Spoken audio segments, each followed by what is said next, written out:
Angathi noma ngidawuthi uke weva noma ngithi ungumbukeli weluhlelo lengagcina lukhona emisakatweni loluthi khumbula ekhaya. Kunendothana leyake yalahleka ekhaya, kepha yathi seyibhekene netimo letimatima yakhumbula ekhaya. Mayifika ekhaya yamangala, yakhanza ukuthi nasekhaya ingukhunjuliwe, ilungiselwe tintfo letinhle kakhulu letingahambisani nesento sekwehluleka kwakhe. Ngisho noma ngabe wehluleke kanganani mntwana sekhaya, ungukhunjuliwe futhi ulungiselwe lokungetulu kwalongakucela nalongakucabanga. Nasi ngwaselisuku sakavuka udle, angikuhlephulele encwadzini yaMalaki isahluko 3 verse 14 kuya ku-16. Nine nithite akunamsebenzi kukhonda uNkulunkulu. Yini nje lesiyizuzile ngekwenda lakufunako nangekuhamba njengebantfu labalilako embi kwasimakathe longisomandla. Kodwa nyalo sibita labatigabatisako sithi bangulababusisiwe. Impela benti balokubi bayaphumelela. Ngisho nalabo labamelene naNkulunkulu nabo bayaphunyula. Verse 16, nalabo-ke labesaba uNkulunkulu bakhulumisana bodvwana, simakatse walalela wefa.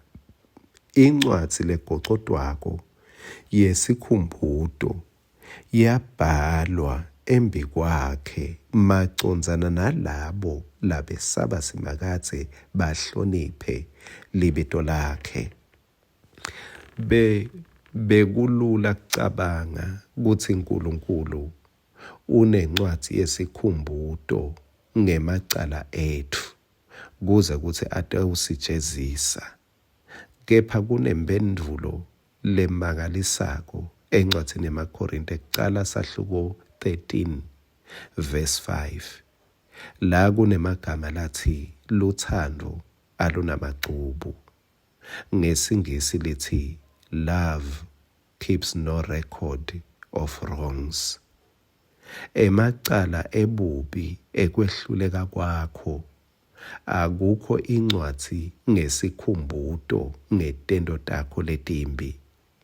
La encwadzini yaMalaki kunanangemagama lathi kunencwadzi legocodwako yesikhumbuto lemacondzana naNkulunkulu. Sikhumbuto ngabo bani? Lithi sikhumbuto macondzana nalabo labesaba simakatse bahloniphe libito lakhe. Uyati kuke kwendeke usamkhonda uNkulunkulu njengalokusiva kulombhalo. Laba bayakhala bathi ngathi akunamsebenzi kukhonda uNkulunkulu. Bathi yini nje lesiyizuzile ngekwenda lakufunako nangekuhamba njengebantfu labalilako embi kwasimakathe. Beva ngazuthi kukhonda uNkulunkulu akubaniketi nzuzo noma impumelelo. Bathi ngazuthi kwenda nje kuthela emanti emhlana welidada. Nawe uyati kuhambe kwendeke kulokunye, angiyati imicabango lonayo. Ngoba imicabango ihamba ifike ikunyonyobele, ikakhulu tintfo ube bathe ubone ngathi simakatse akakubambisi. Bese nawe uyatibuta ukuthi kusitani kunikela kwami, kumbe sewuhambe vele wema. Utibute ukuthi kusitani kuye emthandazweni, kumbe sewuvele umile. Kusitani kuti phatha ngebungcwele, kumbe vele sewucalene kuyiyekela impilo yakho. Kepha ngicela kukutshela kunencwadzi yesikhumbuto lanayo uNkulunkulu. Incwadzi lemkhumbuta ngawe ngoba ungikhunjuliwe. Incwadzi yemivuzo. Never lose your reward. Amen.